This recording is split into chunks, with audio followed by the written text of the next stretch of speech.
I call the Planning Commission meeting for February 5th, 2026 to order, and we'll begin with the pledge.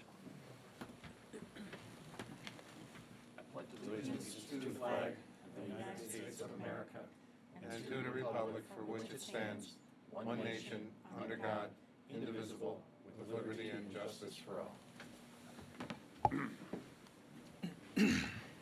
Jackie, call the roll, please. Mr. Varga? Here. Mr. Zaleski? Here. Mr. Haddon? Here. Mr. O'Donnell? Here. Mr. Perkovich? Here. Mr. Tiedemann? Here. Mr. Crocker? Here.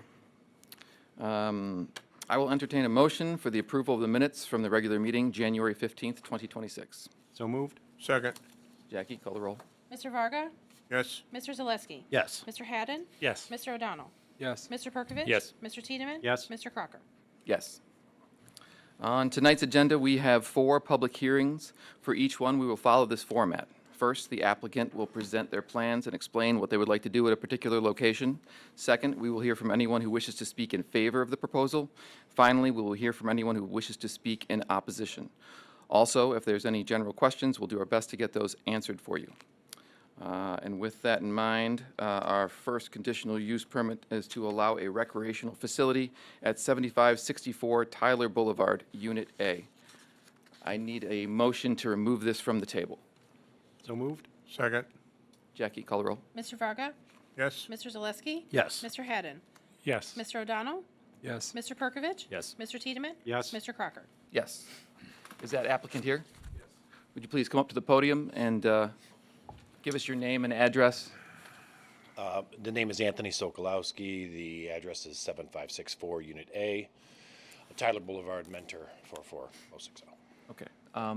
What are you proposing to do at the location? So I am a certified personal trainer and strength coach, so I will be doing, hopefully, my goal is to provide personal training and strength coaching, and then also on a, to literally anybody, and then sports-specific training for youth athletes, focusing on baseball, football, basketball, and tennis. Yeah. Okay, thank you. Is there anyone here wishing to speak in favor? Is there anyone here wishing to speak in opposition? Okay, this public hearing is closed at 7:03. Kathy, is there anything from the administration? We have recommended 5 conditions for Planning Commission's consideration. Okay. And anything from the commission members? All right. I will entertain a motion for passage. Motion to approve with the 5 conditions. Second. Jackie, please call the roll. May I interrupt? Sure. I need to know who the permit holder is for condition Yes. number 5. Yes, on your condition number 5, I think we listed that the correct permit holder for the business shall be clarified in the application. Can you help us clear That'll that be up? me. That would be you? Yeah. Okay. Yeah, I'm the sole owner of and operator of the business, so. We normally put it in the business name, and I think there was some confusion because on the application it was Rupel Companies, but we referred to as Solid Contact Sports and Training, so That's the business name, yes, Solid Contact Sports and Personal Training. correct, correct. Okay, I'm good. Okay. Thanks. Rupel is who I lease from, so, yeah. He's the owner. He's the owner of the building, yes. Gotcha. Jackie, please call the roll. Mr. Varga? Yes. Mr. Zaleski? Yes. Mr. Haddon? Yes. Mr. O'Donnell? Yes. Mr. Perkovich? Yes. Mr. Tiedemann? Yes. Mr. Crocker? Yes. Thank you. Okay, thank I you. have one question off the record. Yes. Are you related to the folks you used to own the University Inn? Possible. My grandfather had 8 brothers, lost contact with half of them, so Okay. it's possible. It's just one of my favorite restaurants. I just wanted to know. That's right. Thank you. Thank you. Next, we have a conditional use permit to allow a veterinary clinic as a similar use a pet shop and clinics at 9434 Menor Avenue. Is that applicant here? Please come up and state your name and address. Oh, I'm sorry, just one moment. I need a motion to remove it from the table, please. Motion to remove? Second. Jackie, call the roll. Mr. Varga? Yes. Mr. Zaleski? Yes. Mr. Haddon? Yes. Mr. O'Donnell? Yes. Mr. Perkovich? Yes. Mr. Tiedemann? Yes. Mr. Crocker? Yes. Okay, I'm sorry. My name is James Dobies, and you want my home address or the address of the Either one's fine. 9434 Menor Avenue. And then can you tell us a little bit about what you plan to do there? Certainly. It's a former barbecue restaurant, and we would like to convert it into an outpatient veterinary clinic that provides after-hours urgent care to pets, so dogs and cats mainly. We're open 3 to 11 p.m. Monday through Friday, 10 a.m. to 8 p.m. Saturday and Sunday, and every major holiday from noon to 8 p.m. So we are not a 24-hour facility. We do not offer boarding or grooming. We do not offer vaccines or spay-neuter or any type of general practice care. It's strictly after-hours care, and it bridges the gap between your regular veterinarian and an emergency veterinarian that's open 24 hours. Okay, thank you. Is there anyone here wishing to speak in favor? Is there anyone here wishing to speak against? Okay, I declare this public hearing closed at 7:06. Kathy, anything from the administration? For conditions for consideration, one of which includes a proper pet relief area on the property. Yeah, the applicant okay with, are you? Yes, sir. We're fully prepared to do fully that. prepared? Is this a franchise? Do you have this in other locations that you have to deal with that same issue? Yes. So I founded the company in 2015, but now I work for a larger corporation that operates these locations. So we have about 100 locations nationwide now. And many of those shopping centers and strip centers have pet relief areas that we maintain. Okay. Anything from the commission? Mr. Chairman? Mr. Varga? Just to elaborate a little more on that, how is that taken care of? I mean, is it internal to the building? No, it's external in a grassy area. There's a grassy strip to the right and a grassy strip to the front of the parking area, and we'll put a pet relief station out there that we will maintain, and we encourage pet owners to clean up after themselves, but we also police it on a daily basis. This is in the common parking lot, though, immediately adjacent to the parking area? Yeah, the grass that's somewhere on the property adjacent to the parking area. Is there space behind the building that you could use for this purpose? The only reason I bring this up, there's a number of food service, food preparation or services in that strip. If you're saying that this is going to be taken care of out in the landscape islands of the parking lot, I'm not sure that's an acceptable solution, is it? If you look at the site plan on the back of the property is actually rather deep. So I think there is some area to the way back, but it would be behind all the property. So I think most likely, you're not going to find a pet owner going all the way back there. They'll probably utilize the front area, but there is a side grass area. I guess I'm just not sure whose property it's on. So that would need to be verified. Well, I'm just thinking ahead. I understand the agreement to have this area. I'm just concerned that it's not. There's no landscape islands along the front property lines. There's only one landscape island that's closer to Menor Avenue, and then there is grass in front along Menor Avenue. Oh, okay.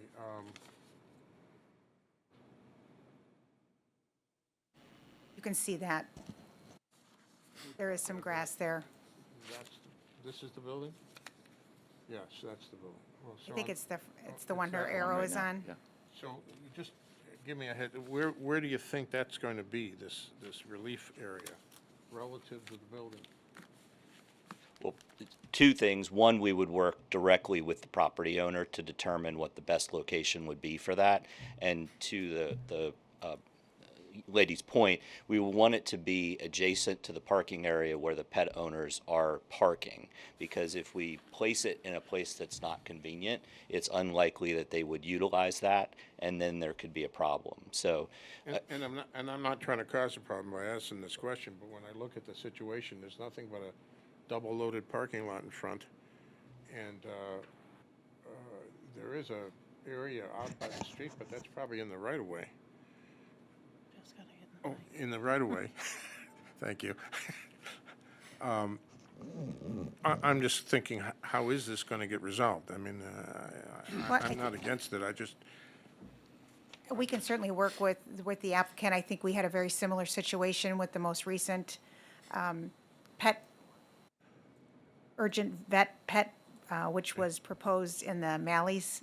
In that area, yeah, right. Yeah, and also had some limitations, but they worked through that with the owner. Okay, So we can certainly, and it's obviously, as a condition, it would be on us to make sure that that's followed through. and acceptable to the other tenants. Okay, all right. I just trying to look ahead, that's all. Thank you. Anyone else? Okay. I'll entertain a motion for approval. Motion to approve With 4. with 4 conditions. Second. Jackie, call the roll, please. Mr. Varga? Yes? Mr. Zalisky. Yes. Mr. Haddon? Yes. Mr. O'Donnell? Yes. Mr. Perkovich? Yes. Mr. Tiedemann? Yes. Mr. Crocker? Yes. Thank you.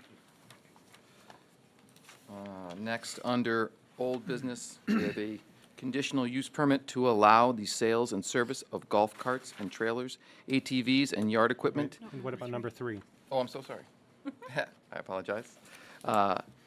Number 3, a conditional use permit to allow an automobile repair shop at 5700 Heisley Road. Is that applicant here?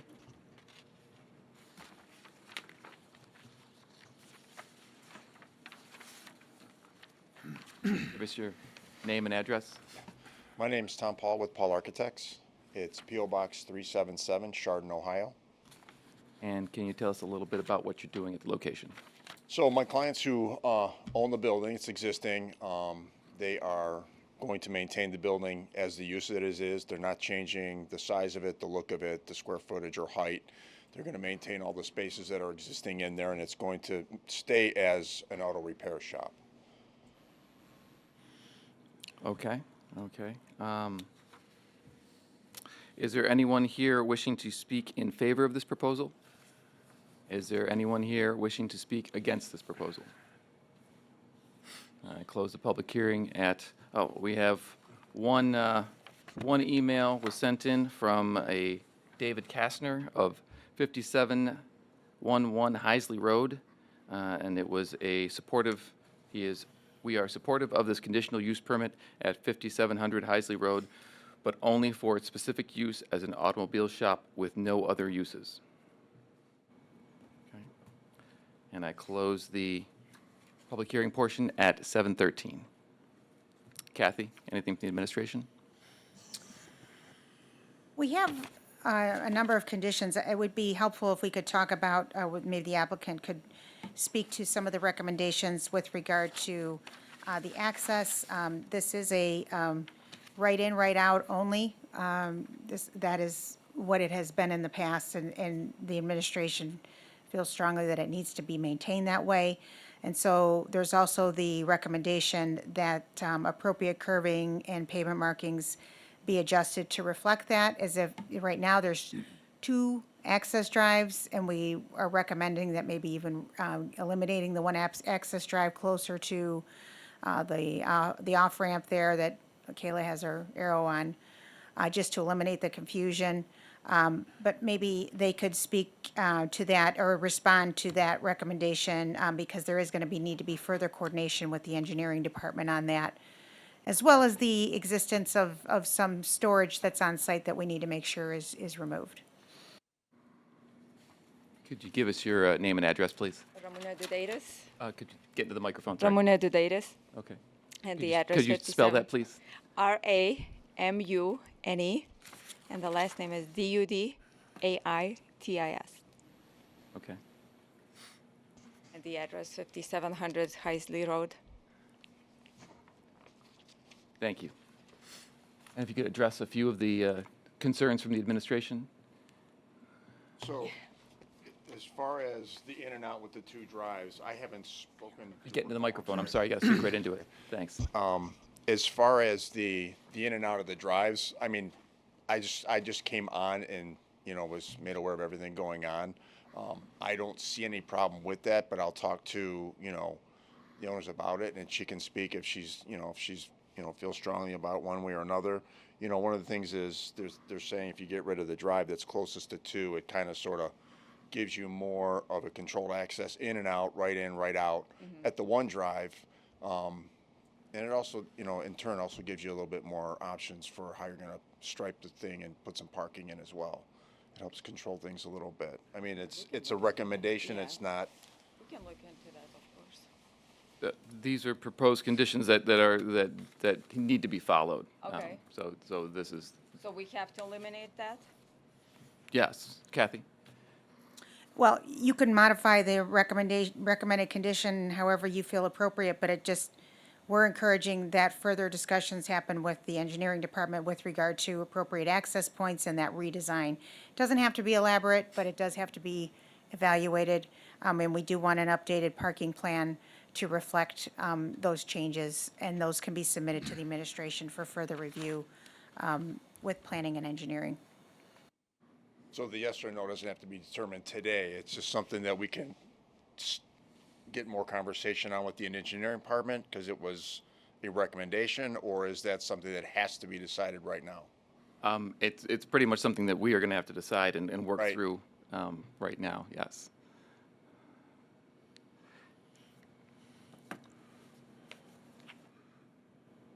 Mr. Chairman? Yes, Mr. Varga? Is that okay, or do you Yeah, want to? hold on. Hello? So as far as, One moment, Go ahead. Mr. Varga? yeah, Yeah, I mean, I think the thought process here, at least from my thought process, is that the need for two driveways probably doesn't exist relative to it's not a gas station anymore. You don't need that kind of in and out access, or in terms of numbers of Right. cars coming in and out. My concern always with these situations is that if you allow people to do something, they will do it. So you can, you know, I would like to see that drive closest to the freeway blocked off. Even if you don't take it out, just block it off, so people cannot attempt to get out that way, Yeah. because they will, you know.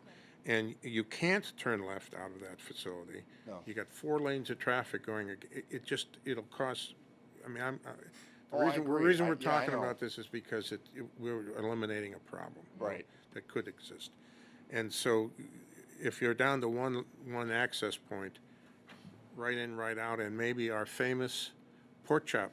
You know what a pork chop is? You put it in the middle of the driveway, so you can only drive in, you can Only only go drive that out. way. Yeah, it I forces mean, you to go. I think with one drive and with a pork chop in there, and signage, you have to go almost that far to make sure people don't do the silly thing that they often do, right? Which is to try to shoot across 4 lanes of traffic coming out, and some of it coming off the freeway. So, I think the request from the city is valid, that we need to do that.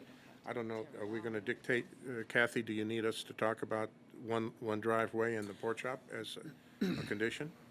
Well, we've indicated in item 7 I know. to redesign is to be coordinated with the engineering department. We say one access drive is recommended. You don't have to keep that in there, or it could stay in there as a recommendation, and then let the engineering department decide How to detail however it. is appropriate, correct? Okay, well, that's fine.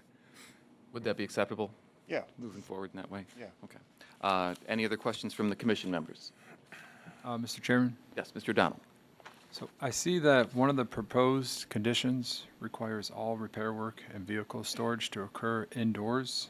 And just so we're clear for the record, is that something you fully agree with operationally? Speaking to the Well, yeah, microphone, please, yeah. It's gonna be done indoors, of course. But my question is, let's say somebody drops off the car tonight, it can be parked outside, right? That's, Not- Yes, yes, yes, you can park yeah, but outside, all but the no- work would be done indoors. thank you. Anyone else? Mr. Chairman? Mr. Tiedemann? Just, it's mentioned in the report, but I just wanted to make sure, again, for clarity. Right now, I drive by there every day, and there's like trailers and a lot of stuff stored all over the property. So are we going to get that all cleaned up? Most of it, yes. It's our personal things right now, while we're working on there. Okay. We have a couple But trailers. those aren't going to stay there forever? No. Because there's like truck trailers sitting there. No, we have some equipment in there, that some materials while we're working inside. Okay, all right. Just so long as they're not there forever. No, they won't be forever. Thank you. Any other questions, comments? Okay, I will entertain a motion for passage. Motion to approve with the 12 conditions. Second. Jackie, call the roll, please. Mr. Varga, Yes. Mr. Zalisky, Yes. Mr. Haddon, Yes. Mr. O'Donnell, Yes. Mr. Perkovich. Yes. Mr. Tiedemann. Yes. Mr. Crocker. Yes. Thank you. Have a good night. Now, under old business, a conditional use permit to allow the sales and service of golf carts, trailers, ATVs, and yard equipment as a similar use, to use the sales, service, and rental of agriculture and construction equipment at 8647 Tyler Boulevard. Is that applicant here? Yes. Oh, and I need a motion to remove it from the table, please. So moved. Second. Jackie, call the roll. Mr. Varga, Yes. Mr. Zalisky. Yes. Mr. Haddon, Yes. Mr. O'Donnell, Yes. Mr. Perkovich. Yes. Mr. Tiedemann. Yes. Mr. Crocker. Yes.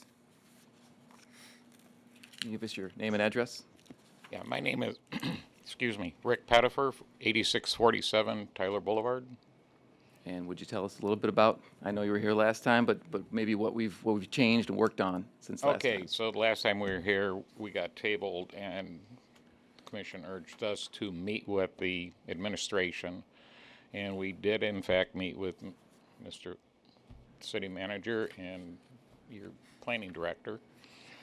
And we cut down quite a bit of what we're going to sell there to conform with your ordinances. We also accepted the fact we can only display behind the front line of the building. And we also talked about putting up screen along the sides in front of the building. So, and that's number 5 on the conditions. So we agree to that. That's not a problem. The problem is we can't plant this time of the year, obviously.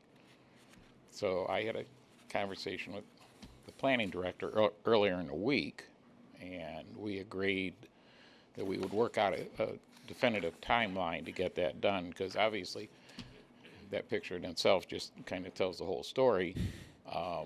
There's a lot of shrubs that look like they're only about this tall right now, but you get a foot of snow off of them and they're actually this tall.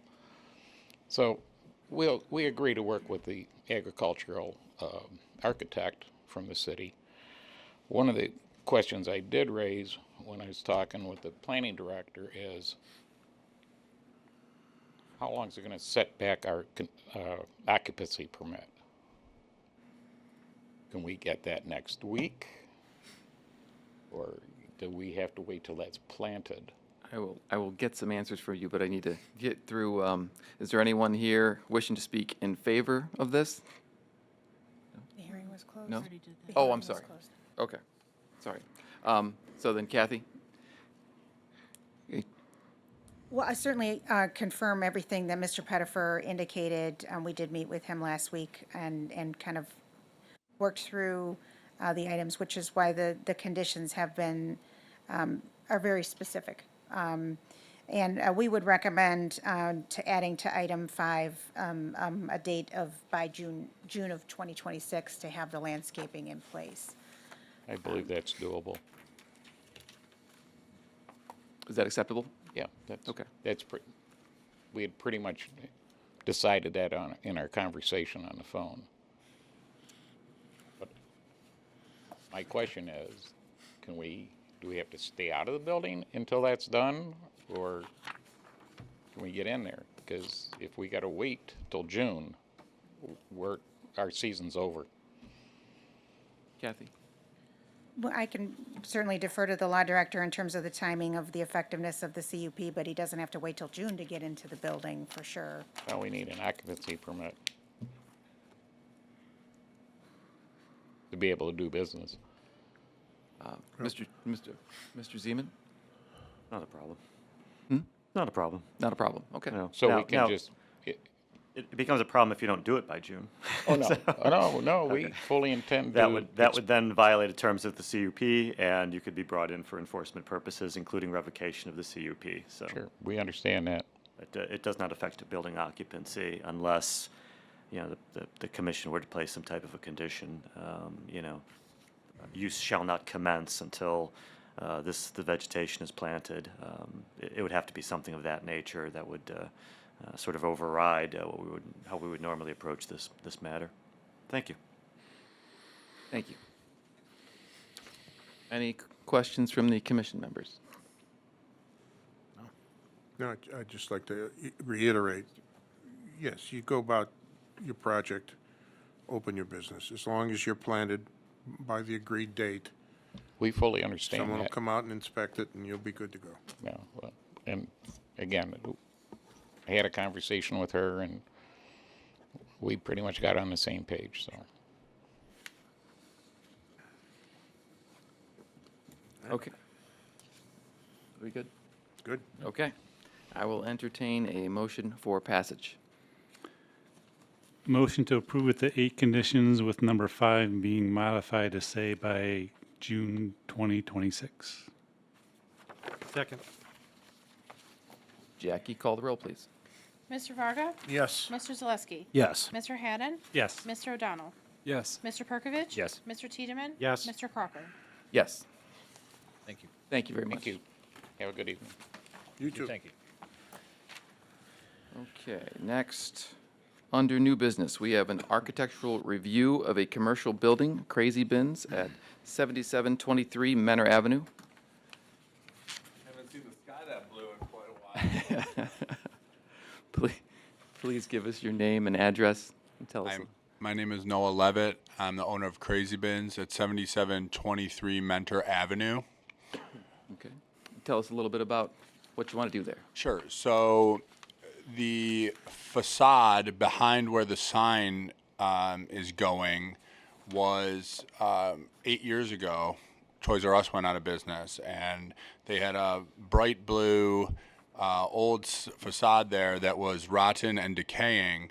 When I took over the new lease of this building about 3 months ago, I hired a painting company to come in and paint replace all the damaged, rotting, and broken parts of the facade.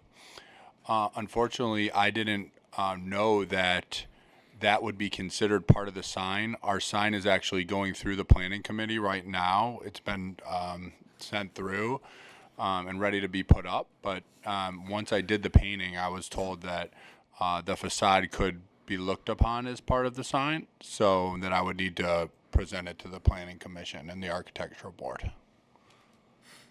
Okay. Kathy? Well, we've provided information in the analysis and recommendations. I think the concern the administration has is that the reimaging really doesn't align with the design character of the plaza and some of the commercial development, especially with some of the recent developments that we've seen in the area. I point to, I think, something very similar in nature, which was reviewed by the Planning Commission in 2019, and that was the Joanne Fabrics at Erie Commons. They wanted a pretty similar green to the back panel of the Joanne Fabrics, and we said that would be considered essentially signage. It wasn't viewed favorably, and it was ultimately repainted to a more neutral color as it is presently today. Now Joanne Fabrics is no longer there, but when it was in place, the green was not approved. And we do have other similar circumstances that we can point to throughout the city, but I think we would like to see a more neutral color. I think we also would like to, when we've made some recommendations specific in item 2 that are really to the gentleman's point to the actual condition of the building.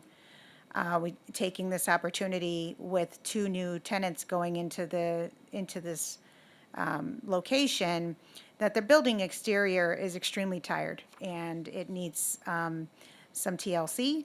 It needs a good power washing and repainting. We've noted the original paint color that was put on the building back when it was approved, and we'd like to see it that color.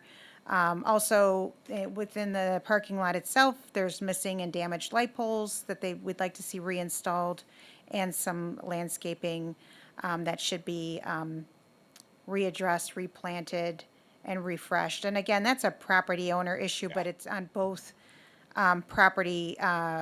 both recommendations for this and the Goodwill project, because obviously it affects the entire plaza. Yeah. Thank you. Would you like to Yeah. respond?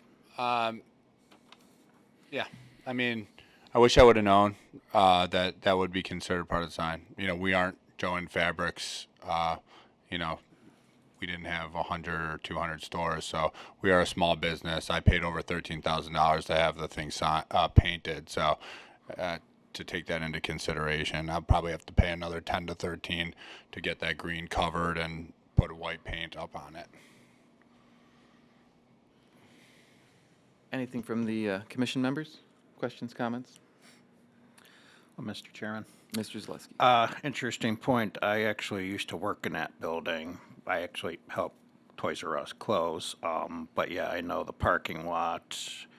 I mean, unfortunately, when the place closed, a lot of managers found other positions, and I know some of the stuff was just kind of let go because, well, they were going out of business and everything. But I know it does need a lot of work and everything. I spent over $100,000 cleaning up the inside of the building to get it ready for our opening tomorrow.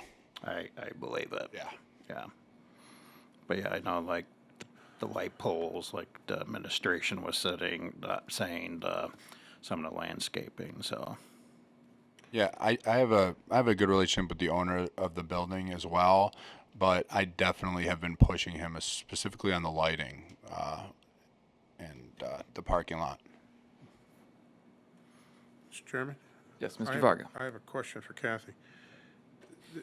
Other than the green border at the entrance, that entire green area that is all the sign, right? That's the signage? I mean, are we concerning ourselves with that, or is that going to be handled by the signage approval? Unless you were to consider it as a design element of the building, that would really be considered a sign area. So that changes the allowable area of the sign. I mean, right now, if it were to be painted a color that's in uniform with the existing building, then we would only count the letters. But as it stands, the way it's proposed right now, we would consider that the background of the sign. And that sign is too big? Is that what, I mean, to be approved by the signage process? Well, I mean, there are obviously options, you know, yes, it is too big. I don't have the calculations in front of me, but it is big, but Well, yes. The only reason I ask, I'm trying to figure out to some degree what it is we're going to evaluate, because if it's Color. all signage, you guys would handle that, wouldn't you? The Including design color? element, well, the color of the building, that's what this is. This is a design review, so. But what I'm saying is that color is, if that's the sign, are we supposed to evaluate the sign? No. That's what I'm saying. So.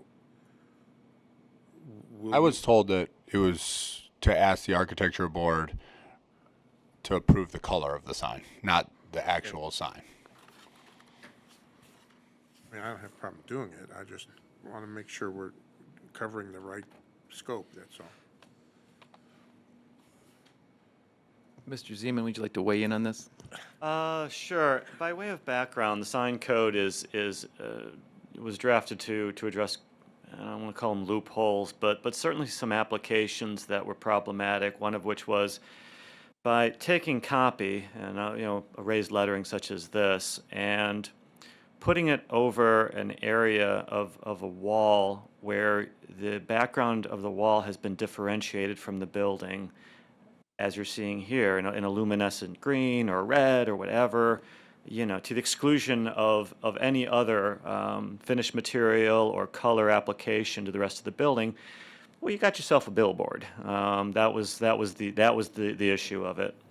And so what you have here is sort of a mixed jurisdictional issue. On the one hand, Yeah, the differentiation on this application, you can see it's effectively a giant sign because the background is a component of it. You can see how the black lettering and the outlined K, for example, only works because they've differentiated the background on which the lettering has been made. You could probably do that with white, perhaps, but I don't know if you get the same effect as this sort of neonish thing. So clearly, I think there's an objective attempt here to create an overall composition which is a sign. Now, to the administration's point, you've got sort of a mixed issue then. Could the Board of Zoning Appeals grant an area variance allowing for this entire, adage on there to be a sign? Yeah, it could grant an area variance, but now you've got a color issue too, and the issue is since this color has been applied to an element of the building, now you're in Planning Commission jurisdiction. Is that an appropriate color as well? And that's. I don't know that the one problem, resolves the other. Obviously, if this were just a grayish or whatever that you call that existing, if there was no effort made to differentiate the background where the copy has been placed, then I think that you've probably got a situation where you would not consider that sufficiently differentiated from the remainder of the building to be part of the sign area. But here, I think it objectively bears no relation whatsoever to the color of the rest of the building. So just being that it's, wanting to have a successful business, of course, but being that it's so far off the road as well, I mean, he wasn't like, it's our objective to get people to look at the sign, obviously. I know maybe, but for us, I mean, that is why we did it, and so. And again, just circle back, I mean, that may be grounds for the Board of Zoning Appeals to grant a variance, saying, it's okay if you differentiated this in some way, given the setback or whatever other conditions they feel would potentially warrant a variance. But you're still back to your foundational question for the Planning Commission. How does this color work in relation to the remaining finished materials, finished colors of the building? Can I just ask one other question? If the building's white, what else what would you recommend? Just a white background? Like, I'm not sure. I'm a lawyer, just consider me colorblind. I have no that- idea, right, but it's definitely an architect. Obviously, the Planning Commission may have some suggestions as to what might fit.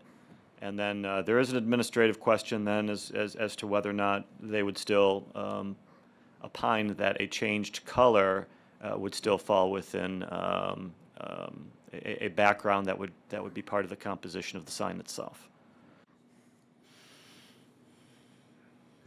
Thank you. Anything else from the commission members? Mr. Chairman. Okay. Yep. Mr. Berkovich.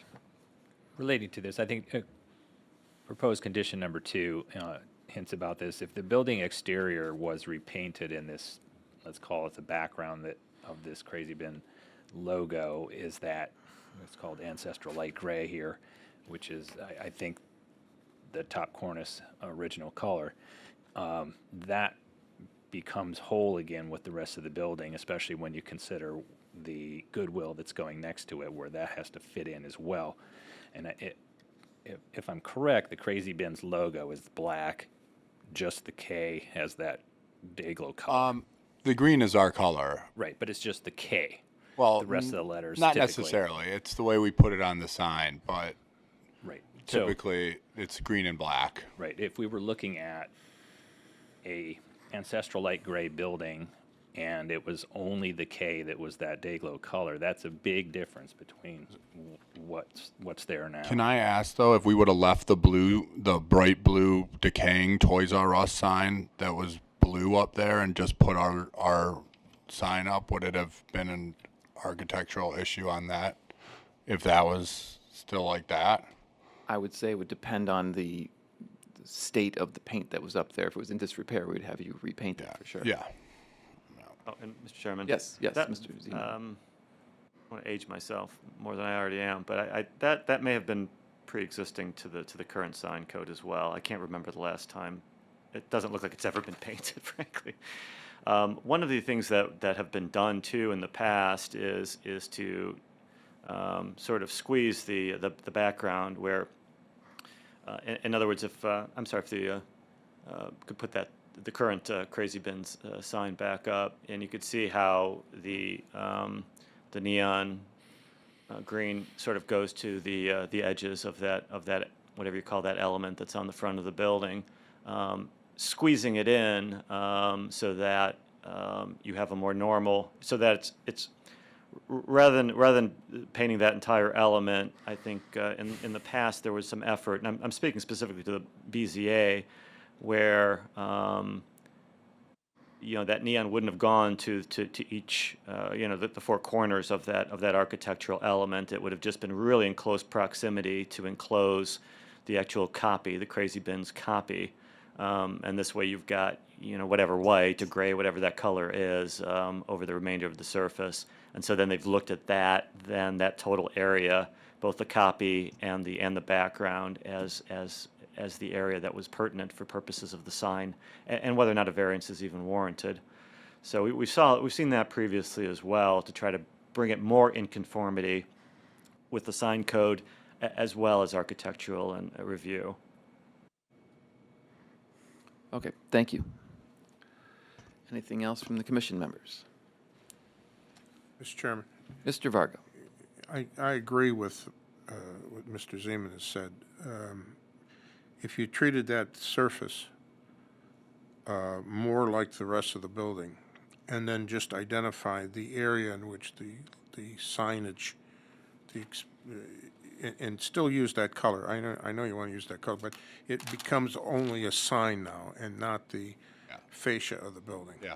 I thought it made sense just because it's like its own piece of the frontage. I understand. Yeah. But unfortunately, it's kind of crossed over between, is it architecture, is it a sign? And not everyone in the world is maybe that happy with the color, though. I understand. It certainly gets attention.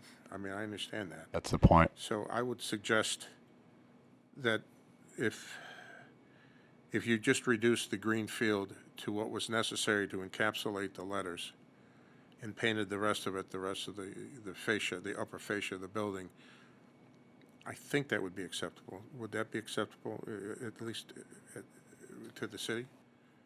Well, if you're going to make any changes, I would just recommend modifying item number 1.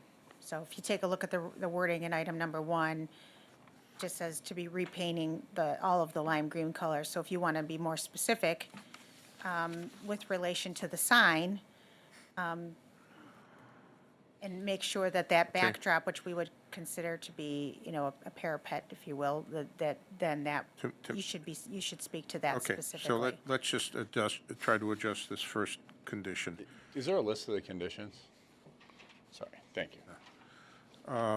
And we'll modify, it'll remain the same, except when repainted with a color matching the upper fascia of the building.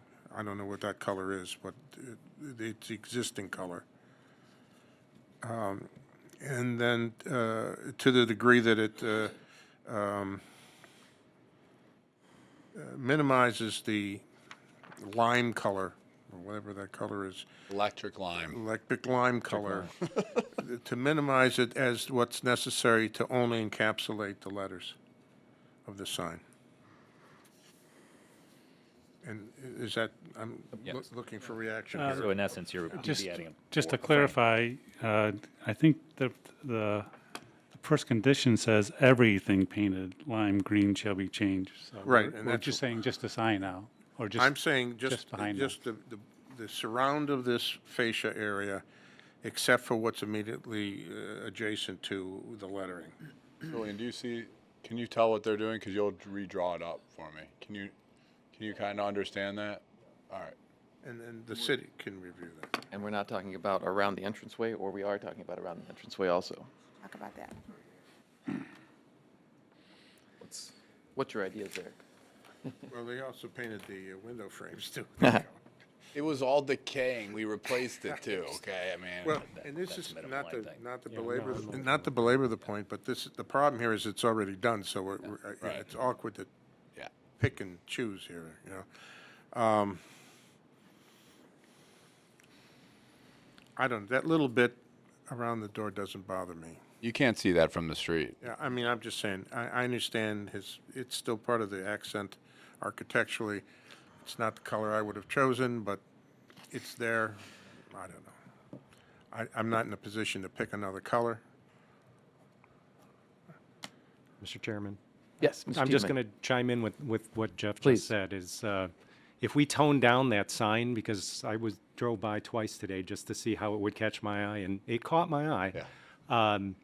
If we tone down that sign with what he recommended, I think leaving that around the door is fine. Okay. So that's my opinion. Thank you. Anyone else? Can Okay. I just ask one? Is there a darker green that you guys would? Because if going back to like a white makes it a little bit more difficult, is there a darker color that you might want to see over top of that? Just curious. I mean, maybe think- not as offensive. I think from the feelings that I'm getting from the rest of the commission members, that's probably the best you're going to get, is to be able to shrink that down, No is what I'm saying. Mr. Zeman? Yeah, I just want to underscore that point that even depending what the commission does, even if that area of the lime green surrounding the Crazy Bins logo is shrunk, it may still require an area variance. The administration will have to do that calc based on whatever that condition looks like. And so it still may get in front of the BZA. I just wanted to underscore that point. Thank you. Thank you. Are we at the point where, I know he doesn't want to hear this, but do we want to table this so he can present something back to the city for review? We don't want to do that? Okay. Okay. No, that's right. Okay, so the modifications are acceptable to the applicant? Yes? Yeah, I mean, we got to go through what the modifications are going to look like. I mean, it might end up making more sense to just go to a all white color. So we got to look at, from a business perspective, we got to look at what we think makes the most sense for our marketing. Okay. Either shrinking it or just going to a more neutral color all the way around. And if that's the case, then you're just dealing with the signage as a signage review. Yeah, exactly. But I would also recommend clarifying that in item 1 to say that, and minimize the lime color to only encapsulate the sign if used. If used. If If used, because used, if you and- decide not to, we'll give you the option And then you to. can indicate that the doorway can remain, the coloring around the doorway entrance and the windows can remain. I would indicate that because, If what Right, used. so what we're saying is that we want to give you the option and say, yes, we can shrink that area down, but if we put this as one of the conditions, then you have to do it. So if we're saying, we give you the option, say, you either shrink it down Yeah.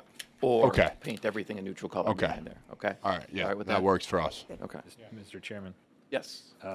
I think we should specify that color that's listed in 2A, ancestral light gray, which I do believe is the top parapet is. yes. I understand that, but again, this building and the coloring is very off from what his original paint was, so. We could say to match to the match. match the existing building. How's that? Whatever that may be. An old, ugly, yeah, we'll have to figure it out. All right. Well, then you might want to modify 2A, because if you're not going to require the ancestral light gray, 2A specifically states the ancestral light gray. Mr. Varga. Can I ask a question?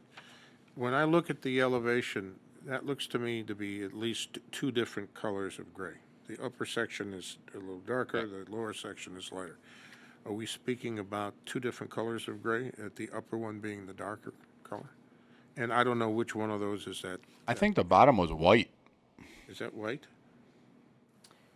You want to go back I think to you that might one, be isn't it? right. I mean, If I remember correctly. So if the bottom is, so we're really just talking about the upper fascia of the building that's on either side and behind it. That's the gray we're talking about. And the lower section looks like it's just white or a much lighter color. Does that ring a Looks bell? lighter to me. Yeah. And then I wouldn't want to paint the whole thing white or the light color. The darker color, slightly darker color above is better Yeah. than if it was all one color. Yeah. It just gets expensive painting I up understand, there. I know. Yeah. So again, we could just say the color that matches what is existing there in Well, the I upper guess we're section. doing that, yeah. So we'll just say the color that matches the upper fascia, because we're not sure which color the gray that is. I mean, it could be the lower gray, it could be the upper gray, but they're two different colors there. I would just recommend rewording then A. Okay, all right. I can work. And this is, let's see. This is Okay. number 2A. Number 2A. The building exterior shall be polished and repainted so as to match the upper, well, wait, it's two different colors. Would you not agree? I can present a couple different options if you guys would like to see it and make a decision. I mean, it's up Well, to but you. I mean, we're halfway over the fence now. I think that has to be through the city. Yes. I mean, I still think that that would be a good thing that the city could in-house Okay. look at Would you be willing to work with the city to make sure that it's an appropriate color? of course. and design. Okay. All right, well then let's do this. Let's just say areas to be repainted shall be, let's see, I'm doing the number 1 now, right? Areas to be painted shall be coordinated with the city's, the approval of We're the city. saying at first we're going to see if we can just shrink it down, right? Well, I think at this point, yes, that's one of the options you can get the city to approve. But I don't know that we need to even allude to that now because you're going to be coordinating with the city. Eh. Okay, well, or we could state that again. We could leave that in there. And then just say that the 2A, the building exterior shall be power washed and repainted to match the existing upper fascia color. Yeah, I think the main power washing issue is actually next door where Goodwill is, and I think they're refacing the whole building, so. All right, well, Well, down the side that's facing, what's the? Value City Value Furniture? City, it's filthy, that whole Yeah. building, it's, So, probably a landlord thing. I'm here, I signed to come in as the leasee, Right. but I'm not the landlord, so, Right. yeah. but now that you've been here, when we've seen it, we're letting you know it has to get done. So, are you letting me know it has to get done, or should the landlord who owns the building be let know? I mean, one of the, I don't know who notifies the landlord, property owner? I mean, when the applicant submits, it's part, the owner is taking ownership to this request as well. So they are on the hook. I can share all this with them, absolutely. Yeah. Mr. Chairman, I would recommend maybe a restatement of item number 1, because I don't know that that's very I clear. understand. It's twisting in the wind here. Yes. Why don't you take a shot at it? Mr. Varga, I'm passing it off to you. Oh, I see. Okay.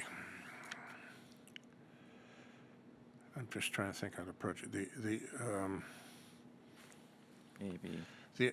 Okay, let's just say we'll call this the upper fascia. I think that's the easiest way to define this area rather than this. The upper fascia will be repainted either to limit the white, electric lime color to the immediate surround of the existing letters, or to be completely repainted in a matching color. Is that acceptable?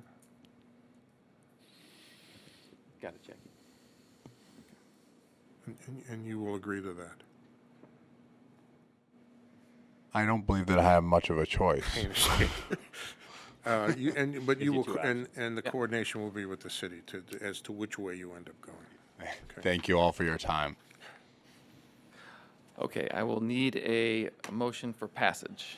And he's still coordinate with the city in these? in Yes. both? Are we good? Okay, we're good. Motion for passage? Before you do Yes, so, Mr. Zeman. do we want to clarify for the record that the green around the entry feature and stuff, I'm not sure if that's sort of lost the way that condition was redone. We add one for number 3. Yeah, we can add a third condition. Or just let the record show that the part of the application to permit whatever that green color is around the entry feature and windowsills is approved. Okay. Mr. Chairman? Yes, I Mr. think Varga. I heard, and tell me if I'm wrong, guys, I think I heard that we felt that was, if we minimize the signage, the amount of green up on top, or make it all go away, that the window frames and the entrance surround would be acceptable to leave. Correct. Yes, I think that's what he's saying, right?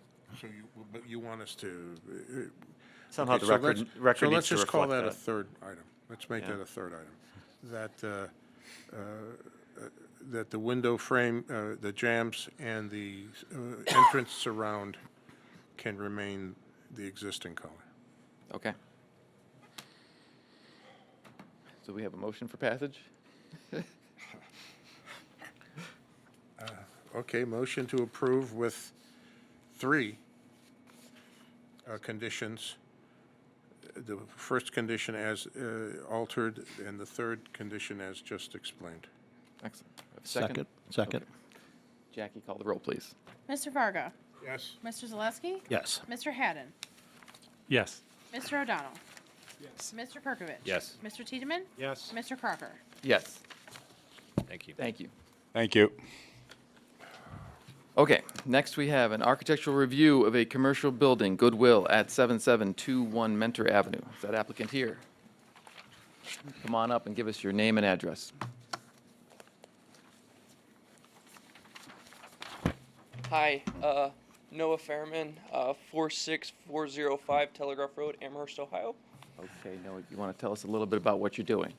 So we're looking to propose a 30-foot canopy on this south elevation. Can I get you to speak a little bit into the microphone? Sorry. You're good. Yeah. Thank you. We're looking to propose a 30-foot canopy on that south elevation right there. Okay.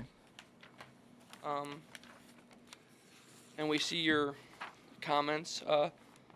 And there will be no donation bin on the site. And then we have contacted the building owner regarding the different light pole conditions and painting, and he has agreed to, throughout email to allow us to do that. Okay. Thank you very much. Kathy? Well, we have the 3 conditions noted. I don't know if you want to make any changes to 3A with regard to what was just discussed with the other tenant, either to just repaint it to match the existing building as approved by as approved by the administration, something to that effect. And we can work with them on that. Okay, thank you. Anything from the commission members?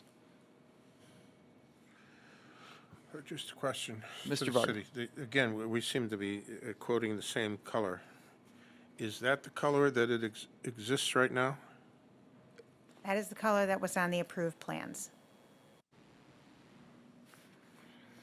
Maybe it's faded over time. It's not exactly Okay, the same. that's fine. I just want to, again, just verify that that's all. Do we want to, I guess a question for our commission, do we want to say the same color that's up there, or do we want to leave the ancestral light gray? Mr. Chairman? Yes. I think Mr. we just Perkovich.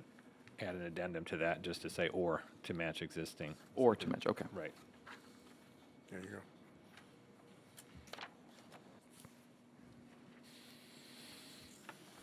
All right.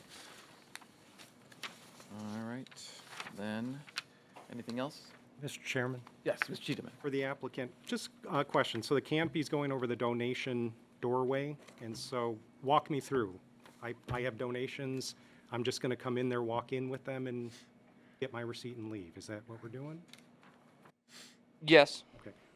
In the graphics we're looking at, there's like a handrail, a railing or something there. What's the purpose for that? There is a 8-inch curb that we're just trying to avoid if there's handicapped people possibly falling off the curb.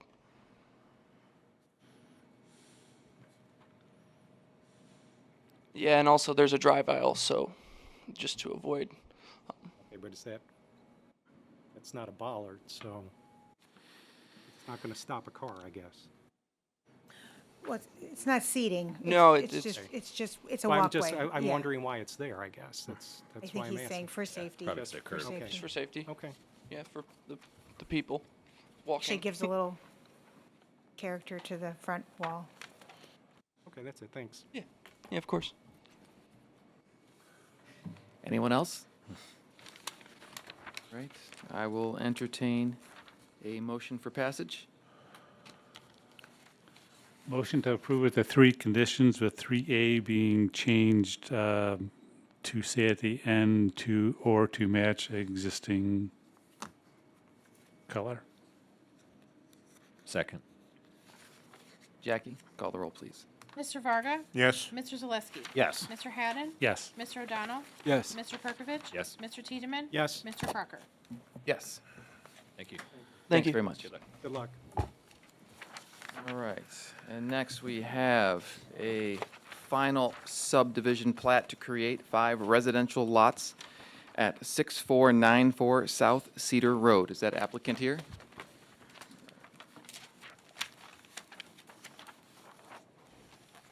Please give us your name and address. Scott Lowe, 6494 South Cedarwood Drive. And tell us a little bit about what you want to do there. We're just extending South Cedarwood Road and putting a cul-de-sac in and adding 5 residential lots. Okay. Kathy? So this is in conformance with the preliminary plan that was reviewed by the Planning Commission in September. I think I would just note, and maybe the applicant can kind of speak to sublot 3 and some of the limitations of that lot and the intent or desire there for buildability with the stream crossing and the easement that's running through the middle of it and so forth. Would you please respond? What's your question, what the lot is for, or? No, I mean, obviously it's a big lot, but you've got wetlands on the site, you've got a stream running through it, you've got a detention area, and you've got a sanitary easement running through it. So based on, like, where Kayla's kind of showing there, that the buildable area is pretty small, and I think, I just kind of wanted to acknowledge that or recognize that with regard to all of the features that are on that particular site, so. It's a pretty unique lot, and so I guess the plan for what you're going to do there. I mean, honestly, that if we can get a house in there that's feasible, because the wetlands so it'd be the west side, that section of wetlands will be Mitigated. Yeah. So you won't have any wetlands there. In the future, essentially for almost all these lots, we're gonna be asking for variances to lower the front setbacks so that we'll still have a buildable area for that 3rd lot in the end. Kathy? That's fine, and I guess one question I think we had was there an intent to allow for crossing over of that sanitary easement that runs through the center? So say somebody wanted to put a small accessory structure I don't know where we oriented, to the To the east. south. Yeah. To the east of that Oh, to the east, okay. easement, could that be done? And I guess I don't know that, because there wasn't enough language on the plat which needs to be added, so. What was Again, your I'm still question again talking about that? item 3, Right. sublot 3. So what was your question? If somebody wanted to put, As an accessory structure on the other side of that easement, could they do that and cross over with a driveway, or no? Is that not something have you looked into that with regard to the easement? Because that's going to be language that we're going to need on the plat. Technically, as it is right now, the city has no sanitary easement through that entire property, or the county. There's no easement for that entire sewer running through my property. But in the end, if we create an easement for the county to have that in there, if the future homeowner puts a driveway across there, the county has all the rights they want to cut that driveway if they need to do a Right. repair. That's not, I mean, that can be, they'll be aware of that in their deeds when they Okay. buy that property. They'll know that that there's an easement there that is a county utility easement that if they want to, normally what happens is if they want to have a paved driveway there, that section normally would just stay gravel if they were going to do that to put an accessory building on what would be the east side of that property.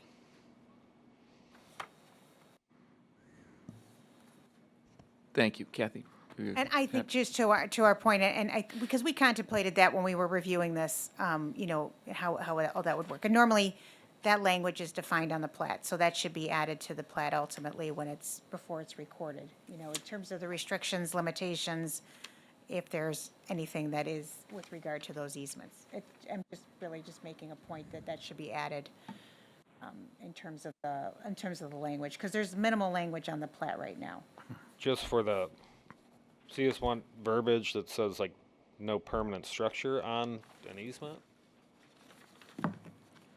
I think it just, in general, normally on a plat, the language is included as to what you can do, a crossing over an easement, utilizing the easement, and if anything can be built on top of the easement, et cetera.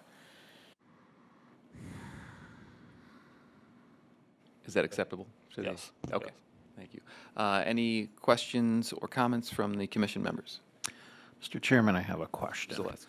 I know this is just for the plat, but my question's this, like, how big are we looking at building these houses? I mean, is this gonna be small? Is this gonna be big? I mean, just kind of your guess as to, because I know you were mentioning certain setbacks at some point. Well, it really depends what we can get approved for the setbacks. Everything in that whole surrounding area, most of them are the little 20 by 40 ranches down that entire street, which doesn't meet any of the new square footage requirements for that zoning anyways. So they're obviously going to be bigger than that, but they're not, the lots aren't big enough to have, I mean, a big mansion built on them. Right. They're not going to, and obviously I'm not going to build something that I can't sell in that neighborhood, so. Okay. But they'll still be, I mean, they'll be nicer than any house on that street, I can tell you that. Right, so what you're saying is gonna be proportionate? Right. Okay. Anything else? So, let me understand, excuse me, Mr. Sure. Chair. Mr. Mr. Chairman. With that 50-foot setback, you have some very questionable areas left to build. But if we approve this, it assumes you have to get variances, right? Correct. And so we're not saying one way or the other whether a variance will be approved or not, but. I mean, Mr. Zeman? let's face it, they're going to need variances. Right. I mean, you can't in any practical way construct anything on here without variances. So just being transparent, understand that if the planning commission opines this is a appropriate subdivision, the die's going to be somewhat cast. Now, I can't get specific as to the specific request for variance. They could be, 1 foot front setback or something, extreme of that nature. So, but the reality is, if you approve this, variances are just going to have to follow. Now, the extent of the variances, that obviously is an open question for another day. But And yeah. our approval doesn't assure him of any variance. Not any specific variance, but you are approving buildable lots, which you know can't be built on unless that's my variances are concern. granted, so. That's my concern. Yeah, so there's going to be a bit of a cascade effect. However, obviously, I think the intent is to sort of match as best as you can, match some of the setbacks on the existing, constructed areas. It's not going to be perfect, but, So, Thank you. Yes. just so, the only the variances we'd be asking for on the setbacks would just be to conform essentially with the rest of the street. The majority of the houses in that neighborhood, when you look at the setbacks, they're all between 30 to 40 feet setbacks. They don't meet the existing 50-foot code that is existing now for the new code.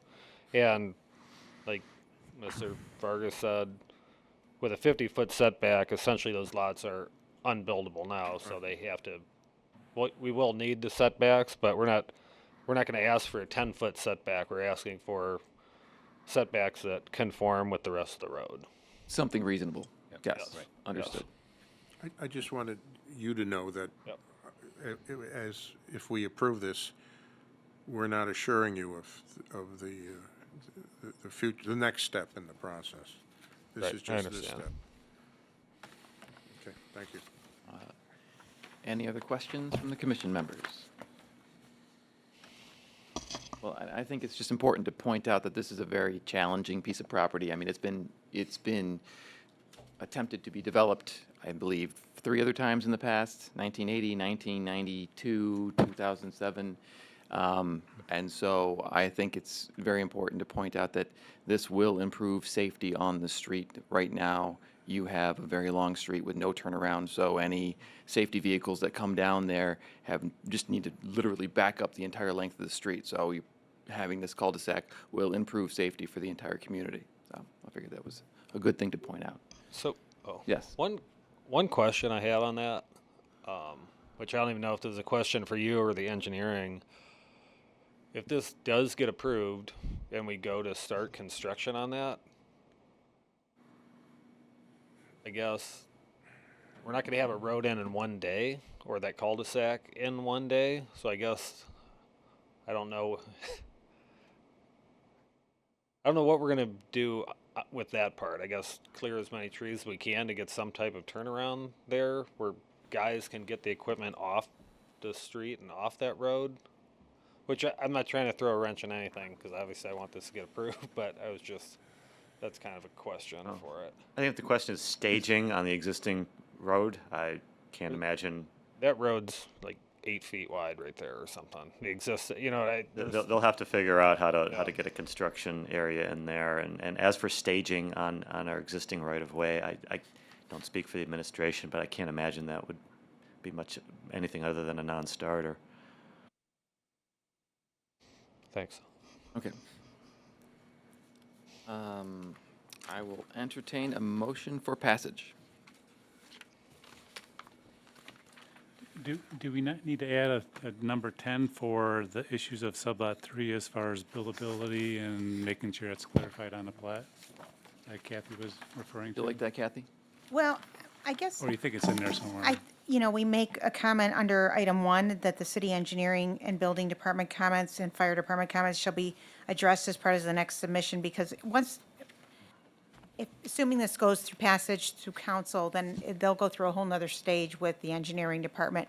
And they have a specific set of conditions, one of which was to address some more specific language. I guess I just wanted to call it out. That's covered. Yeah. Okay. It's In covered, that- so in that note. I just wanted to make sure that he was clear that was. And I do have a question for Mr. Zeman. This is not an approval, this is a recommendation, correct? Correct. Council has to ultimately accept the plat dedication. Okay, so I will now entertain a motion to recommend. Motion to recommend with the 9 conditions. Second. Jackie? Mr. Varga? Yes. Mr. Zaleski? Yes. Mr. Haddon? Yes. Mr. O'Donnell? Yes. Mr. Perkovich? Yes. Mr. Tiedemann? Yes. Mr. Crocker? Yes. Thank you very much.